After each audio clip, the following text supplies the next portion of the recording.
அனைவருக்கும் வணக்கம். இது யாவரும் கேளிர் யூடியூப் சேனல். நான் மதன்.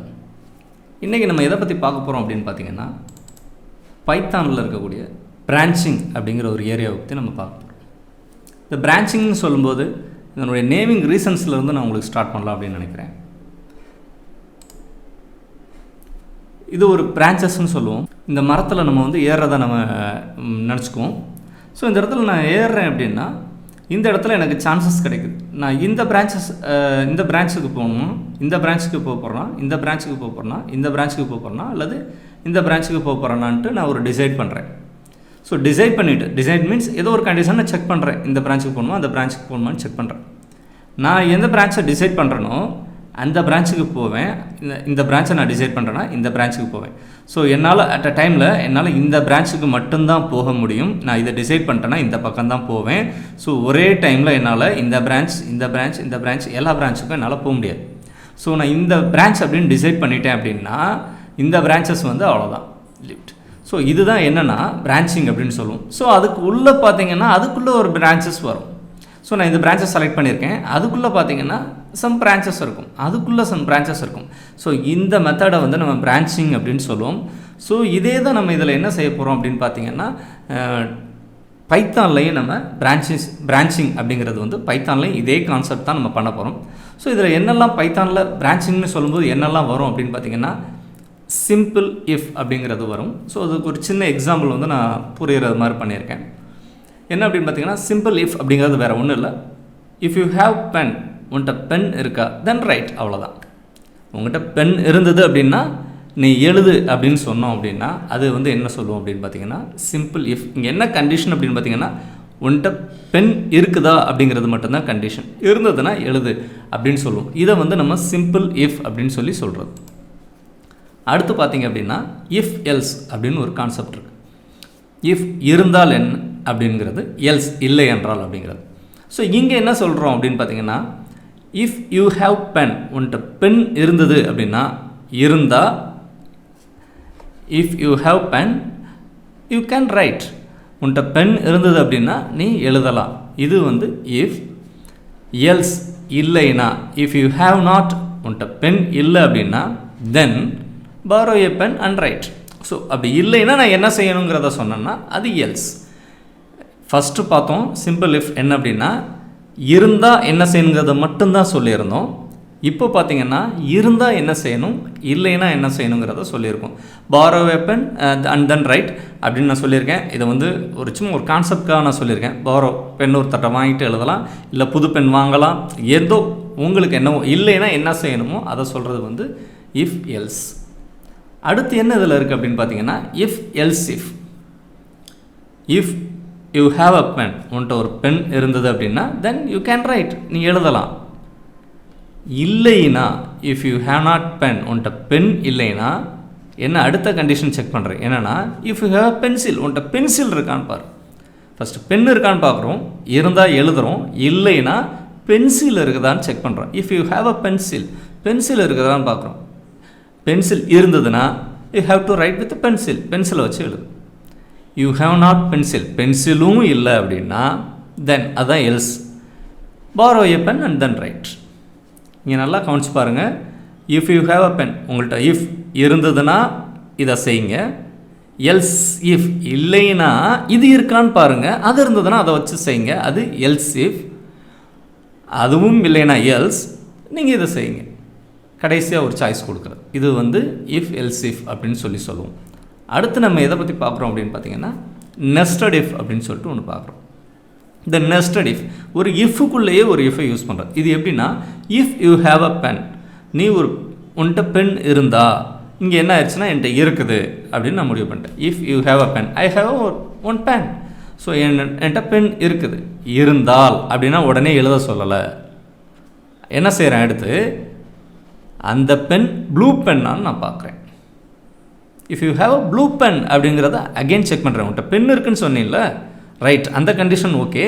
அடுத்து அந்த பென் ப்ளூவா, ஓகே, அந்த பென் ப்ளூவாக இருந்தால் யூ ஹேவ் டு ரைட்.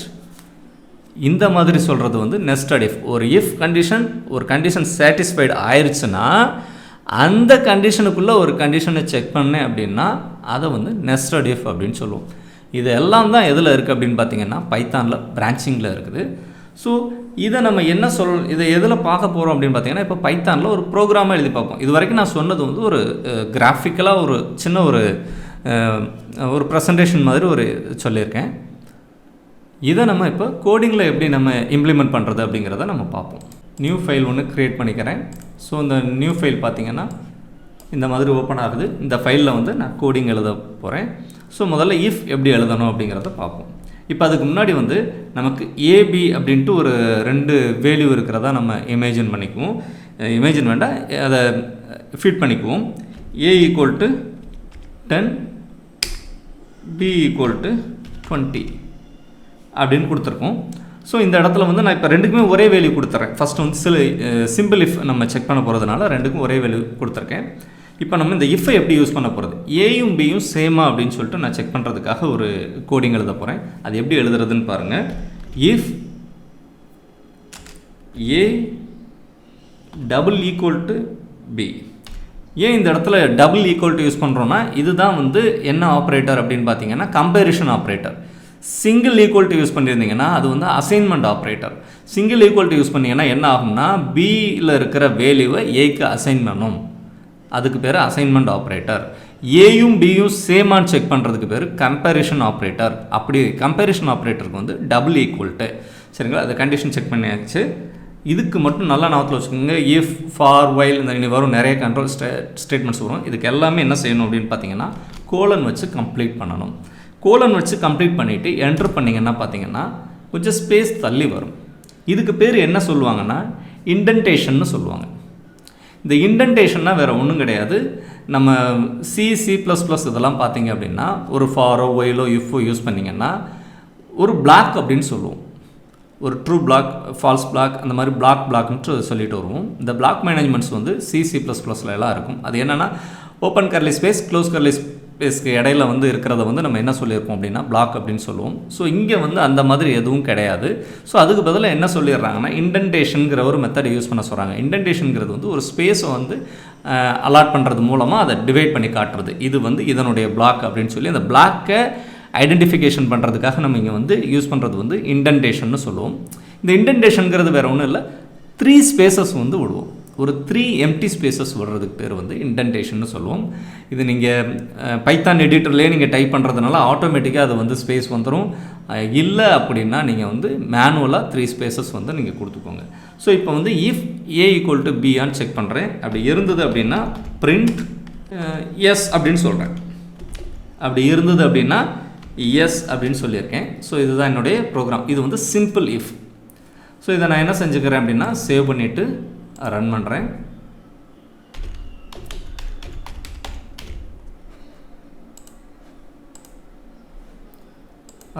பாருங்கள் என்ன வருதுன்னு பாருங்கள். ஆன்சர் எஸ் அப்படின்னு வந்திருக்கு. ஸோ இதை ஜஸ்ட் அப்படியே சேஞ்ச் பண்ணிக்கிறோம். இப்போது பியோட வேல்யூ வந்து 20ன்னு வச்சுட்டேன். ஸோ இப்போ அதை அப்படியே சேவ் பண்ணிவிட்டு திருப்பி நான் ஒர்க் பண்ணி காட்டுறேன், ரன் பண்ணுறேன். இப்போ பாருங்கள் ஆன்சர் எதுவுமே வரல. பார்த்திங்கன்னா இப்போது ஆன்சர் நமக்கு எதுவுமே வரல. காரணம் என்ன அப்படின்னு பார்த்திங்கன்னா இது வந்து ட்ரூவாக இருந்தால் மட்டும்தான் இந்த பார்ட்டுக்குள்ளே போகும், இல்லைன்னா அதுக்கு அடுத்து வெளியில் போயிடும். இங்கே நம்ம அதுக்கு கீழே வந்து எந்த ஸ்டேட்மெண்ட்ஸும் எழுதாததுனால எதுவுமே இங்கே வந்து நமக்கு ரன் ஆகலை. இது ட்ரூ பார்ட்டில் வந்து இப்போது 2ம் 10ன்னு இருக்கும்போது இது ட்ரூ ஆச்சு, அதனால் இந்த ஸ்டேட்மெண்ட் வந்து நமக்கு ரன் ஆனிச்சு. ஸோ இதுதான் வந்து சிம்பிள் இஃப். இப்போ நம்ம இதை என்ன செய்கிறோம் அப்படின்னு பார்த்தீங்கன்னா அடுத்த இதுக்கு போகிறோம், இஃப் எல்ஸ் அப்படிங்கிறதுக்கு போகிறோம். இப்போ நம்ம ஏபி ரெண்டையும் நம்ம செக் பண்ணுறோம். இப்போ நம்ம எப்படி ஒரு கமாண்ட் அப்படியே கொஞ்சம் சேஞ்ச் பண்ணிக்கிறோம். இஃப் A < B அப்படி இருந்தது அப்படின்னா நம்ம என்ன சொல்கிறோம், A is less அப்படின்னு சொல்கிறோம். சரி, அப்படி இல்லைன்னா என்னவாக இருக்கும்? அப்படி இல்லைன்னா B தானே லெஸ்ஸாக இருக்கணும். ஸோ நம்ம அதை எப்படி எழுத போகிறோம் அப்படின்னா இங்கே என்ன யூஸ் பண்ணுறோம், எல்ஸ். அப்படி இல்லைன்னா இதுக்கும் என்ன செய்யணும் அப்படின்னு பார்த்தீங்கன்னா கோலன் கண்டிப்பாக யூஸ் பண்ணணும். எல்ஸுக்கும் வந்து கோலன் யூஸ் பண்ணணும். Else print B is less. So இதை எழுதியாச்சு. இதை என்ன பண்ணுறோம் அப்படின்னா சேவ் பண்ணிவிட்டு ரன் பண்ணுறோம். ஸோ இங்கே பாருங்கள் A is less அப்படிங்கிறது ஆன்சராக நமக்கு வந்திருக்கு. என்ன காரணம்னா A 10 இங்கே B வந்து 20. இப்போ இதை நம்ம வந்து ஏயோட வெளிவை 30 மாற்றிட்டு வந்து நான் இப்போ ரன் பண்ணி காட்டுறேன். என்ன ஆன்சர் வருதுன்னு பாருங்கள். B is less அப்படிங்கிறது வந்து நமக்கு ஆன்சராக இங்கே வந்து நமக்கு கிடைக்குது. ஸோ இஃப் எல்ஸ் அப்படின்னா என்ன நல்லா தெரிஞ்சுக்கோங்க. ஒன்ஸ் அகெயின் சொல்கிறேன். ஒரு கண்டிஷன் செக் பண்ணுறோம், அது ட்ரூவாக இருந்தால் இந்த ட்ரூ பார்ட்டுக்குள்ளே ரன் ஆகும், அது ஃபால்ஸாக இருந்ததுன்னா எல்ஸ் பார்ட்டுக்குள்ளே வந்துட்டு நமக்கு ரன் ஆகும். இங்கே வந்து முதல்ல சிம்பிள் எஃப் பார்த்தோம், சிம்பிள் எஃப்பில் ட்ரூ பார்ட் மட்டும் இருந்தது, இங்கே வந்து ஃபால்ஸ் பார்ட்டும் நம்ம இன்ட்ரடியூஸ் பண்ணியிருக்கோம். அடுத்து நம்ம பார்க்குறது பார்த்திங்கன்னா எல்ஸ் இஃப் அப்படி இல்லைன்னா அடுத்து என்ன செய்யணும் அப்படிங்கிறத நம்ம செக் பண்ணுறது வந்து எல்ஸ் இஃப் அப்படின்னு சொல்லி சொல்கிறோம். If A less than B அப்படின்னா என்ன செய்ய போகிறோம் அப்படிங்கிறத பார்க்க போகிறோம். இதுக்கு வந்து நம்ம ஒரு 3 வேரியபிள் வச்சுக்குவோம். சின்னு ஒரு வேரியபிள் வச்சுக்குவோம். சிங்கிற ஒரு வேரியபிளை வச்சுட்டு நம்ம செக் பண்ணி பார்ப்போம். சிக்கு வந்து நம்ம ஒரு 25 அப்படிங்கிற ஒரு வேல்யூ வந்து நம்ம கொடுத்துருக்கோம். ஸோ இப்போ வந்து நம்ம இந்த 3 வேல்யூவையும் வச்சு நம்ம இது எப்படி பண்ணுறது அப்படின்னு செக் பண்ணி பார்ப்போம். ஜஸ்ட் அந்த ப்ரோக்ராம் அப்படியே நான் மாற்றுறேன். 3 வேல்யூ இருக்குது. ஸோ அதை எப்படி இங்கே பண்ணுறோம் அப்படின்னா if A greater than B இங்கே and A greater than C அப்படின்னு நம்ம செக் பண்ணுறோம். இதுக்கு வந்து கோலன் வச்சு முடிச்சிடுறோம். if A greater than B and A greater than C அப்படின்னு செக் பண்ணுறோம். அப்படி செக் பண்ணிவிட்டு அப்படி இருந்ததுன்னா என்ன சொல்ல போகிறோம் அப்படின்னா print A is big, அவ்வளோதான். இதை தான் இதில் சொல்ல போகிறோம். இப்போ நம்ம என்ன யூஸ் பண்ண போகிறோம்னா else if அப்படி இல்லைன்னா இன்னொரு கண்டிஷன் செக் பண்ணணும்ல. என்னென்னா பி வந்து சியை விட பெருசாக இருக்கா அப்படின்னு செக் பண்ணணும். அதுக்கு எல்ஸ் இஃப்க்கு இங்கே என்ன யூஸ் பண்ணுறோம்னா எல் இஃப் அப்படின்னு சொல்லிட்டு நம்ம யூஸ் பண்ணுறோம். எல்ஸ் இஃபை வந்து C++ல் எல்ஸ் இஃப்னு யூஸ் பண்ணியிருப்போம். இங்கே வந்து எல் இஃப் அப்படின்ட்டு யூஸ் பண்ண போகிறோம். Elif B greater than C அப்படிங்கிறத செக் பண்ணுறோம். கோலன் வைக்கிறோம். அப்படி இருந்ததுன்னா print B is big அப்படின்னு சொல்லி முடிச்சிடறோம்.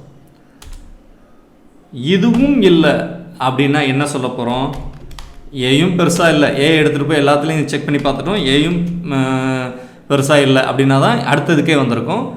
அதுவும் பியும் சியை விட பெருசாக இல்லை அப்படின்னா கன்ஃபார்மாக நமக்கு தெரியும் சி தான் பிக் அப்படிங்கிறது தெரியும். ஸோ அதனால் எல்ஸ் என்ன யூஸ் பண்ணுறோம் அப்படின்னா print C is big. இதான் ப்ரோக்ராம். இதை நான் என்ன பண்ணுறேன் அப்படின்னா சேவ் பண்ணிவிட்டு ரன் பண்ணுறேன். பாருங்கள் இப்போ என்ன வந்திருக்கணும் அப்படின்னா ஏ இஸ் பிக்னு வந்திருக்கணும். ஸோ இங்கே வந்து பாருங்கள் ஏ இஸ் பிக் அப்படின்னு சொல்லிட்டு வருது நமக்கு. அடுத்து இதை ஜஸ்ட் அப்படியே கொஞ்சம் சேஞ்ச் பண்ணி காட்டுறேன். இப்போ வந்து பிஏ பிக் வருதான்னு பார்ப்போம். சேவ் பண்ணிட்டு ரன் பண்ணுறேன். பி இஸ் பிக்னு வருது. இப்போ வந்து 40 இங்கே கொடுத்துருவோம். இங்கே வந்து 55. இதை இப்போ கொஞ்சம் பிக்கஸ்ட் வேல்யூவாக வச்சு நம்ம பண்ணி பார்ப்போம். C is big. ஸோ இதுதான் என்ன அப்படின்னு பார்த்தீங்கன்னா இஃப் எல்இஃப் யூஸ் பண்ணுற மெத்தடு. நம்ம எதெல்லாம் பார்த்துருக்கோம் அப்படின்னு பார்த்தீங்கன்னா இஃப் சிம்பிள் இஃப் பார்த்துருக்கோம், இஃப் எல்ஸ் இஃப் ஏதாவது இஃப் எல்ஸ் பார்த்துருக்கோம், அடுத்து இஃப் எல்ஸ் இஃப் அதுங்கிறதும் பார்த்தாச்சு. அடுத்து நம்ம நெஸ்டட் இஃப் கடைசியாக பார்ப்போம். இந்த நெஸ்டட் இஃப் எப்படி யூஸ் பண்ணுறது அப்படின்னு பார்த்தீங்கன்னா இந்த நெஸ்டட் இஃப் ஒரு இஃபுக்குள்ளே இன்னும் ஒரு இஃப் யூஸ் பண்ணுறது வந்து நம்ம நெஸ்டட் இஃப் அப்படின்னு சொல்லுவோம். ஸோ இங்கே என்ன யூஸ் பண்ண போகிறோம் அப்படின்னா சின்ன இதை செக் பண்ணிக்கோங்க. If A less than B, so அப்படி இருந்ததுன்னா என்ன செய்ய போகிறோம், ஏ வந்து பியை விட சிறுசாக இருந்ததுன்னா என்ன செய்ய போகிறோம், இஃப் அதுக்குள்ளே நான் என்ன செய்கிறேன், எதையுமே ஸ்டேட்மெண்ட் கொடுக்காம அதுக்குள்ளே ஒரு இஃப் அடுத்த ஒரு கண்டிஷன் நான் செக் பண்ணுறேன். If A less then A greater than 0, அதாவது ஏ வந்து பியை விட சிறுசாக இருக்கான்னு பார்க்குறோம். அப்படி சிறுசாக இருந்ததுன்னா என்ன செய்ய போகிறேன், ஏ 0வோட பெருசாக இருக்குதான்னு பார்க்குறேன். ஸோ அடுத்து என்ன செய்கிறோம் அப்படின்னு பார்த்தீங்கன்னா அப்படி இருந்தது அப்படின்னா நான் என்ன பிரிண்ட் பண்ணுறேன் அப்படின்னா print A is less and not 0. 0வோட பெருசாக இருந்துச்சுன்னா 0வாக இருக்காதுல்ல. ஸோ அதனால் நான் அப்படி பிரிண்ட் பண்ணுறேன். ஸோ இங்கே நல்ல இன்டென்டேஷனை நல்லா கவனிங்க. இந்த இஃப்க்கு ஒரு இன்டென்டேஷன் கிடச்சிருக்கு, இந்த இஃப்க்கு அடுத்த ஒரு இன்டென்டேஷன் வந்திருக்கு. ஸோ இதுதான். ஒருவேளை இந்த பிரிண்ட் வந்து இதுக்கு நேராக நீங்கள் மாற்றிருந்தீங்க அப்படின்னா இந்த இஃப்க்கு ஸ்டேட்மெண்ட்டே இல்லைன்னு அர்த்தம். இது ரெண்டும் சேர்ந்து ஒரே இதாக ரன் ஆகிடும். சரிங்களா? இப்போ நம்ம சேவ் பண்ணிவிட்டு ரன் பண்ணி பார்ப்போம். இந்த பிரிண்ட்டுக்கு வந்து கேபிட்டல் P யூஸ் பண்ணியிருக்கேன், இது ஒரு தப்பு இருந்திருக்கு. இப்போ ரன் பண்ணி பார்ப்போம். ஏ இஸ் லெஸ் அண்ட் நாட் 0 அப்படின்னு வந்துடுது. ஏ வந்து பார்த்திங்கன்னா இங்கே லெஸ்ஸு, ஸோ அண்ட் ஆல்சோ 0வோட இது பெரிய வேல்யூவாக இருக்கிறதுனால நம்ம என்ன சொல்லிடுறோம் அப்படின்னு பார்த்திங்கன்னா அந்த ஏ இஸ் லெஸ் அண்ட் நாட் 0ன்னு கொடுத்துட்றோம். ஸோ இதே இது -5ன்னு கொடுத்து பாருங்கள், இங்கே என்ன ஆன்சர் வருதுன்னு பாருங்கள். எதுவுமே ஆன்சர் வரல. என்ன காரணம்னா பி வந்து ஏ வந்து பியை விட லெஸ் தான், பட் ஆனால் 0வை விட பெருசு இல்லை, 0வை விட சிறுசு, அதனால் இதுக்குள்ளே போகல நமக்கு. சரிங்களா? இதுதான் நம்ம இஃப்க்குள்ளே ஒரு இஃப், அதை வந்து நெஸ்டட் இஃப்னு சொல்லுவோம். இதுதான் வந்து நெஸ்டட் இஃபோட சின்டாக்ஸ் அண்ட் வந்து ஒரு எக்ஸாம்பிள். நம்ம இந்த வீடியோவில் பிரான்ச்சிங்கை பற்றி ரொம்ப தெளிவாக பார்த்துருக்கோம். இந்த வீடியோ வந்து எல்லாருக்கும் ஹெல்ப்ஃபுல்லாக இருக்கும்னு நான் நினைக்கிறேன். இந்த வீடியோ பிடிச்சிருந்ததுன்னா லைக் பண்ணுங்கள், ஷேர் பண்ணுங்கள். இந்த சேனலை இது வரைக்கும் சப்ஸ்கிரைப் பண்ணாமல் இருந்தீங்கன்னா சப்ஸ்கிரைப் பண்ணிக்கோங்க. கூடவே இந்த பெல் பட்டனை ப்ரெஸ் பண்ணிக்கோங்க. நம்மளுடைய அடுத்தடுத்த வீடியோவோட அப்டேட்ஸ் வந்து உங்களுக்கு உடனுக்குடன் கிடைக்கிறதுக்கு அது உதவிகரமாக இருக்கும். நன்றி, வணக்கம்.